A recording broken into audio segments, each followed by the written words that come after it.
In February 2022, the Nigeria Data Protection Bureau was established to replace the National Information Technology Development Agency, NITDA, as the key regulator of the data protection and privacy space in Nigeria. In October 2022, the NDPB published a draft of the Nigeria Data Protection Bill 2022 with a view to being the legal framework for data privacy in the country. The central objective of the bill is to safeguard the fundamental rights and freedoms and the interests of data subjects as guaranteed under the 1999 Constitution of Nigeria. My guest, Obinna Anusiem, CEO and founder of NGX, gives us a review of the bill. Why has it become increasingly important to have continental conversations on data security and privacy? Yes, well, I think if you observe what's going on across Africa, where there's a lot of regional integration amongst countries and continent-wide, if you see, like the AFCTA that was recently passed, you can see a lot of effort around, collaboration within African countries. And with technology the way it is today, there's a lot of information that's crossing boundaries,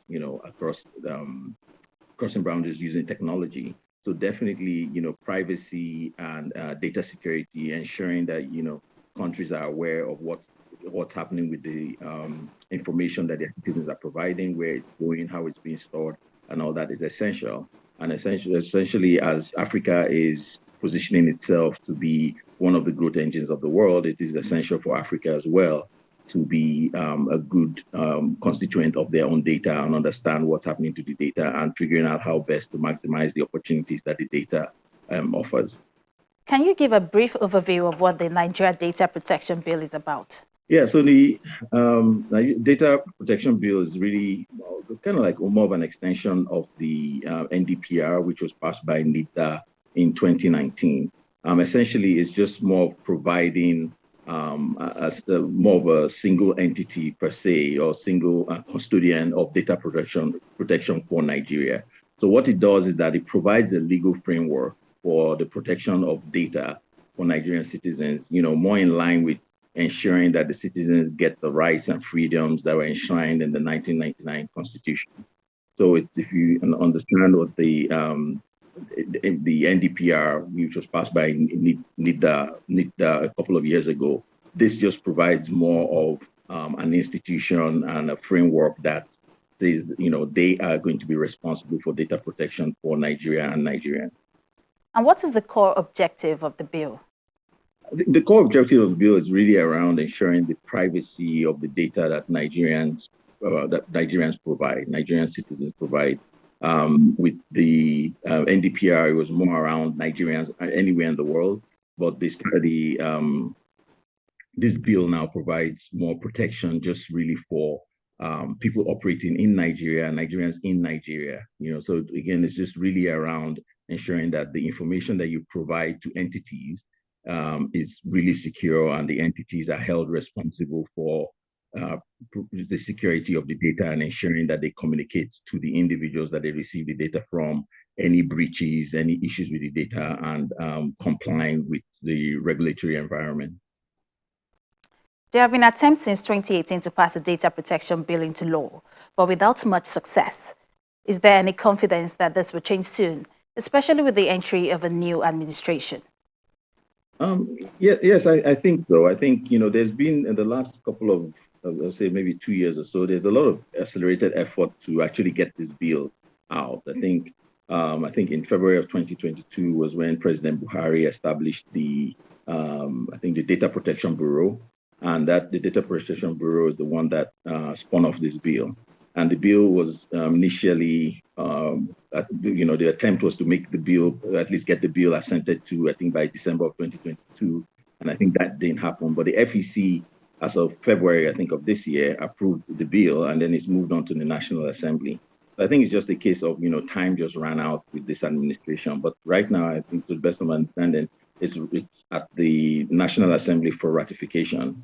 And I think, it's in the best interest of the country. It's a good bill. So I don't see any reason why, with the current administration coming in and with some of the things that they put out as feelers, I definitely think that this is something that we will see in place in the next couple of months, if not, right as soon as they get started. And would you say the bill is an improvement on the Nigeria Data Protection Regulation 2019 or merely a duplication of it? It is an improvement. It's an improvement in the sense that the data protection bill, the NDPR, was essentially kind of like an ancillary bill from NITA.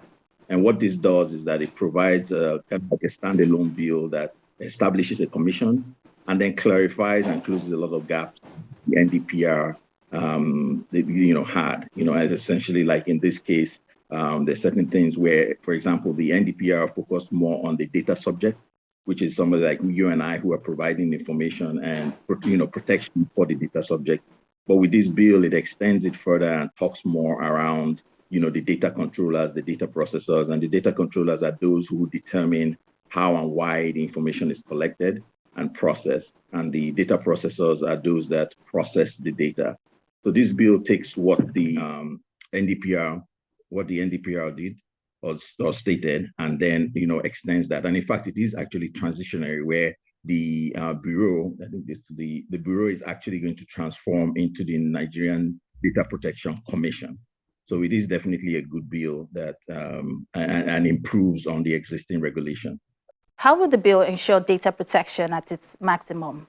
In terms of data protection at its maximum, I'm not sure, I think it's data protection is a fluid environment, right? Because you always have good and bad actors, So I think it's something that first we need to get started on it, right? Even with the bill in its present form, as it was published, has a lot of gaps and a few things were not defined. So that needs to be done first, where it's ratified and the full bill is put out there. And then as the environment continues to evolve, there has to be some adjustments to the bill. So in terms of maximum protection, again, I'm not sure that anything can definitely provide maximum protection. But in terms of improving on the current regulatory environment and providing an environment where the average citizen and provider of data is better secure around the information that they provide, and their privacy is more or less guaranteed and protected, I think it definitely does a good job at that. How critical is this bill to the development of Nigeria's digital economy? I think it's definitely very critical. I mean, if you look at what's happening in the rest of the world today, I mean, the digital economy has exploded, right? And Nigeria, just like the rest of Africa, is kind of lagging behind, where essentially we have been more of the consumers and more of the product of the large, let's say tech companies. If we use that as an example, so for example, the large tech companies use take our data, as Nigerians, and we essentially don't get anything in return. Number one, I mean, we use the services, but beyond that, we don't get anything, and we don't have any assurances in terms of what are they using the data for, how are they using the data, how am I sure if I'm sitting down in Nigeria that this data is going to be protected. And then at the same time, those large volumes of data provide additional opportunities, right, which they're able to maximize. And those things don't necessarily translate into direct benefits today for Nigeria, right? So if you have a situation where, the bill is putting restrictions on the companies and making sure that, for example, information on Nigerians that's being collected in Nigeria cannot just be sold to other companies or transferred to other countries, then it becomes something that becomes resident in, say, Nigeria, and creates more opportunities for that data to be maximized. I mean, like you hear people say, data is the new oil, right? And that's because, that's where there's a lot of opportunity. I like to think of it as data is the new sand. It's everywhere. Everywhere you turn, there's data. But, having the ability to harness that data and store it properly and then do the analysis and extract value out of it is something that we've been lacking. And I think the bill gives us at least a leg start on that and puts us in a position to maximize those opportunities. Thank you so much, Obinna, for joining us on Tech Trends. Thank you. Thank you for having me.